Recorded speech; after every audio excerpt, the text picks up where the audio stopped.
भक्तों, ओम नमः शिवाय, श्री शिवाय नमस्तुभ्यम, जय श्री महाकाल। भक्तों, क्या आपके भी घर में कोई ऐसा व्यक्ति है जिसका विवाह नहीं हो रहा है?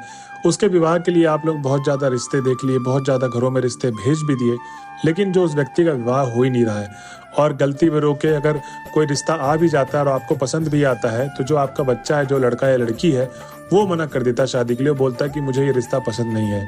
तो भक्तों, आपके जीवन में भी अगर कोई विवाह से रिलेटेड समस्याएं चल रही हैं, चाहे आपके लड़के या बच्चे का विवाह नहीं हो रहा है, चाहे आपका विवाह नहीं हो रहा है, या आपके घर में जो व्यक्ति है उसका जो उम्र है वो बढ़ती जा रही है, 30 से 32 साल की हो गई है या हो गया है, और बस आपको यही टेंशन सताई रहती है, यही चिंता सताई रहती है उस व्यक्ति का विवाह होगा कब, तो भक्तों, गुरुदेव जी की आज की ये वीडियो मात्र आपके लिए है।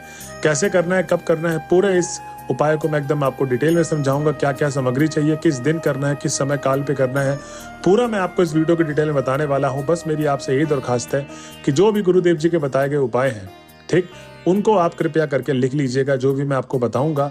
क्योंकि गुरुदेव जी कहते हैं कि ज्यादातर भक्तों की मनोकामना प्राप्ति इसलिए नहीं होती है, उनका उपाय इसलिए नहीं पूर्ण होता है क्योंकि वो गलती ये करते हैं कि वो कहीं ना कहीं आधा अधूरा उपाय करते हैं, क्योंकि जल्दीबाजी में वीडियो सुन रहे हैं या गलत उपाय करके आ जाते हैं। अब जब आप गलत उपाय करके आए हैं तो सीधी सी बात है कि जो आपकी मनोकामना है वो पूर्ण नहीं होगी। तो भक्तों, आपको गलती यही नहीं करना है, आप बस उपाय को लिख लीजिए, किसी भी कॉपी में ज़्यादा समय नहीं लगेगा। और जब भी आप उस उपाय को करने जाएं तो आपको एक बस एक बार ये कॉपी में देख लेना है कि मैंने क्या क्या बताया था आपको। गुरुदेव जी को उपाय को एक बार आप देख लेंगे तो आपको सारी चीजें स्मरण हो जाएगी, और वैसे वैसे ही करके आना जैसे जैसा गुरुदेव जी ने बोला था।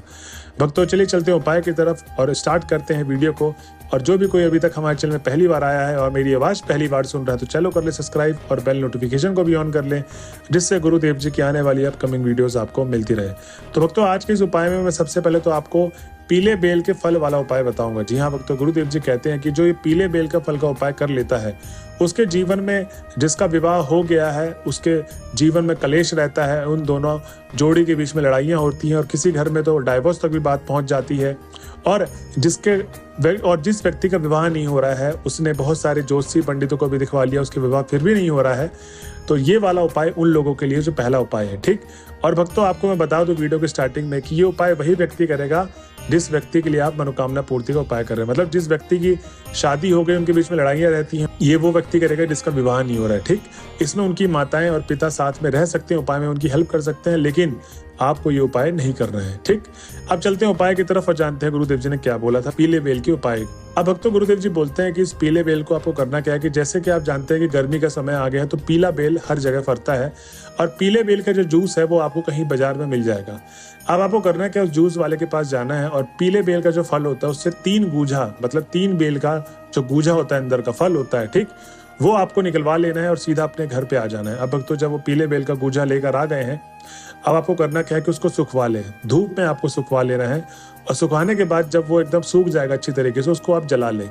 जी हाँ भक्तों, गुरुदेव जी कहते हो कि उसका आपको भस्म तैयार करना है। जला के भस्म तैयार जब हो जाएगा तब उसको क्या करना है, एक छन्नी ले ले, छन्नी में उस भस्म को एकदम छान दे, रगड़ेंगे तो जो उसका पाउडर फॉर्म निकलेगा बेल के भस्म का, उसको आपको एक डिब्बी में भर के रख लेना है। अब भक्तों, ये उपाय कब करना है, किसी भी सोमवार वाले दिन आप इस उपाय को कर सकते हैं। जी हाँ भक्तों, गुरुदेव जी कहते हैं कि आपको एक पीले बेल का जो भस्म आपने तैयार किया था, वो डिब्बी और 1 लोटा जल और उसमें 1 बेलपत्र। अब जो 1 लोटा जल लेंगे वो पीतल के लोटे में होना चाहिए और आपको क्या करना है, घर से भरा हुआ जल चाहिए, आपको मंदिर परिसर से जल नहीं भरना है।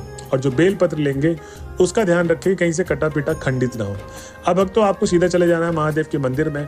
अब जब आप महादेव के मंदिर में पहुंच जाएंगे तो आपको 7 से 10 मिनट भगवान भोले बाबा की आराधना करनी है। जब आप आराधना कर लेंगे भगवान भोले बाबा की, तो अब आपको करना ये है, जो आप 1 लोटे जल में बेलपत्र डाल के लेकर गए थे, सबसे पहले तो आपको वो 1 लोटा जल आपको धीरे धीरे भोले बाबा के शिवलिंग के ऊपर अर्पित करना है। जब आप समर्पित कर रहे होंगे पूरा का पूरा जल, तो आपको श्री शिवाय नमस्तुभ्यम या भोले बाबा का कोई भी मंत्र जो आपको आता है वो आप उच्चारण करें, भोले बाबा का नाम का ही उच्चारण कर लें पूरे जल देते देते, ठीक। अब जब आपने जल दे दिया, अब जो मैंने पीले बेल की भस्म तैयार करवाई थी आपसे, वो आपको क्या करना है, पीले बेल की भस्म मतलब 2 चुटकी आप ले लें और 2 चुटकी आपको भस्म शिवलिंग के सबसे ऊपर वाले भाग में आपको अर्पित कर देना है। अब जब आपने भस्म भी डाल दी, अब आपको करना क्या है कि जो लड़का या लड़की जो उपाय कर रहे हैं अपने विवाह को ठीक करने के लिए, जिनके बीच में लड़ाइयाँ हैं और जिनका विवाह नहीं हो रहा उसके लिए कर रहे हैं, उसको उनको अपना नाम और गोत्र बोलना है। नाम और गोत्र बोल के जो भी समस्याएं जीवन में चल रही विवाह से रिलेटेड, वो सारी की सारी समस्याएं भोले बाबा को बोल देनी है। उसके बाद आपको अपने घर की तरफ चले जाना है। भक्तों, गुरुदेव जी कहते हैं कि जो भी भक्त मेरे बताए गए उपाय को, जो पहला वाला उपाय बताया था, इस तरीके से कर लेता है, उसकी जो भी मनोकामना, जैसी भी मनोकामना विवाह से रिलेटेड, जो समस्याएं मैंने आपको बताई तक नहीं है लेकिन वो विवाह से रिलेटेड आपके जीवन में समस्याएं हैं, तो आपको ये वाला उपाय कर लेना है, पीले वेल वाला उपाय। ठीक, अब हम चलते हैं अपने अगले उपाय पे और गुरुदेव जी देखते हैं क्या अगला उपाय बताते हैं। तो भक्तों, इस उपाय में गुरुदेव जी बोलते हैं कि ये उपाय वो माताएं भी कर सकती हैं, क्योंकि जो पहला वाला उपाय था उसमें उस व्यक्ति का होना जरूरी था, लेकिन दूसरे वाले उपाय में अगर उनकी माताएं के जो बच्चे हैं, मतलब जिनका विवाह नहीं हो रहा है, वो बाहर रहते हैं और जिनके बीच में लड़ाइयां हो रही हैं, उनकी माताएं चिंतित रहती है कि मेरे बच्चे का जीवन हमेशा खुशहाल बना रहे, उनके बीच में लड़ाइयां ना हो, तो आपको करना क्या है कि ये माताएं भी उस उपाय को कर सकती हैं। ठीक, ये उपाय गुरुदेव जी ने उन्हीं लोगों के लिए बताया है जिनके घर में वो बच्चे नहीं है या वो व्यक्ति नहीं है। ठीक, अब ये उपाय जो 5 कनेर के फूल वाला उपाय है। गुरुदेव जी कहते हैं कि आपको चाहिए 5 कनेर का फूल और पीले फूल चाहिए आपको। कनेर के फूल 2 तरीके के होते हैं, एक सफेद और एक पीला। तो आपको पीले कनेर के फूल वाला चाहिए। अगर पीले कनेर का फूल नहीं मिल रहा है, ज्यादातर तो हर घर के आसपास बाहर मिल जाएगा गार्डन में, अगर नहीं मिल रहा है तो आपको करना क्या है कि जहां पर मंदिर होती है, वहां पर फूल की, नारियल प्रसाद की सामग्रियां मिलती है, वहां पर आपको पीले फूल जरूर मिल जाएंगे कनेर के। अब आपको 5 पीले फूल कनेर के लेके चले जाना शिव जी के मंदिर पे। इस उपाय को करना कब है? तो इस उपाय को आपको किसी भी सोमवार के अष्टमी वाले दिन करना है। किस दिन करना है? किसी भी सोमवार की अष्टमी वाले दिन। अब जब सोमवार की अष्टमी आ गई, उपाय करने के लिए चले गए 5 कनेर का फूल, मात्र आपको इस उपाय में 5 कनेर का फूल ही चाहिए। अब जब आप मंदिर पहुंच गए तो गुरुदेव जी वही बताते हैं कि आपको 7 से 10 मिनट भोले बाबा की आराधना करनी है।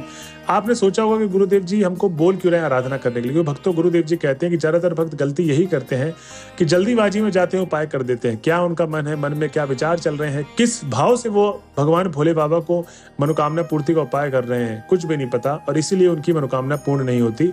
और गलती यही आपको नहीं करनी है। आपको जाना है 7 से 10 मिनट आराधना करना है। जब आपका एकदम मन शांत हो जाएगा तो जो भी आप सच्चे दिल से मनोकामना मांगेंगे वो भोले बाबा तक पहुंचेगी और आपकी जो मनोकामना है वो अवश्य पूर्ण होगी।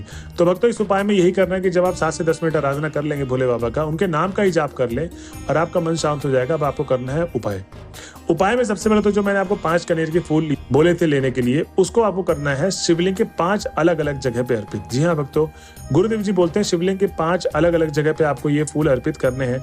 अब कौन कौन सी जगह पे अर्पित करना है, चलिए इस चीज को आप लिख लीजिए। ठीक, और जैसे जैसे क्रमांक वाइज बताया है वैसे वैसे ही आपको क्रमांक वाइज करना है। ये नहीं कि पहले आप शिवलिंग के ऊपर कर दिए फिर जलाधारी वाले भाग पे, ऐसे नहीं करना आपको। सबसे पहले तो आपको करना क्या है कि जो शिवलिंग का सबसे ऊपर वाला भाग है, शिवलिंग के ऊपर वाले भाग पे पहला कनेर का फूल रख दीजिए। उसके बाद आपको क्या करना है, अशोक सुंदरी वाले स्थान पे जो दाएं हाथ में विराजमान होती है अशोक सुंदरी वाला स्थान, वहां पर आपको दूसरा कनेर का फूल अर्पित कर देना है। तीसरा कनेर का फूल आपको कहाँ अर्पित करना है? हस्त कमल पे। जी हाँ भक्तों, गुरुदेव जी कहते हैं कि हस्त कमल में तीसरा कनेर का फूल अर्पित करना है। उसके बाद जो चौथा फूल करेंगे अर्पित आप गणेश जी पे। अब गणेश जी जिनको नहीं पता तो वो बाएं हाथ में विराजमान होते हैं अशोक सुंदरी के जस्ट अपोजिट वाले भाग पे। अब जो 5वां और अंतिम कनेर का फूल है वो आपको जलाधारी वाले भाग पे अर्पित करना है। भक्तों, गुरुदेव जी कहते हैं कि जब आप कनेर का फूल अर्पित कर रहे होंगे तो आपको श्री शिवाय नमस्तुभ्यम का जाप निरंतर करते रहना है, आपको कहीं भी नहीं रुकना है। और जब आप 5 कनेर के फूल अर्पित कर देंगे, अब जितनी भी माताएं या जितनी बहनें या उनके पिता इस उपाय को कर रहे हैं अपने बच्चे के लिए या अपने उस व्यक्ति के लिए, तो आपको उस व्यक्ति का नाम बोलना है और गोत्र बोल के महादेव के सामने जो भी समस्याएं हैं, समस्या बोलते हुए आपको अपनी जो भी मनोकामना है, जिस मनोकामना पूर्ति के लिए आप उपाय करने आए हैं विवाह से रिलेटेड, वो सारी की सारी मनोकामना भोले बाबा के सामने रख देनी है। उसके बाद आपको अपने घर की तरफ चले आना है। भक्तों, गुरुदेव जी कहते हैं कि जो भी भक्त मेरे बताए गए उपाय को इस तरीके से कर लेता है, उसकी जो भी समस्याएं हैं विवाह से रिलेटेड वो सारी की सारी समाप्त हो जाएंगी और आपकी जो भी मनोकामना है वो पूर्ण हो जाएंगी। तो भक्तों, ये थी आज की वीडियो के लास्ट तक अगर आप पहुंच गए तो श्री शिवाय नमस्तुभ्यम लिखना ना भूले। मिलते हैं अगले वीडियो में, जब तक के लिए बने रहे हमारे चैनल में। हर हर महादेव।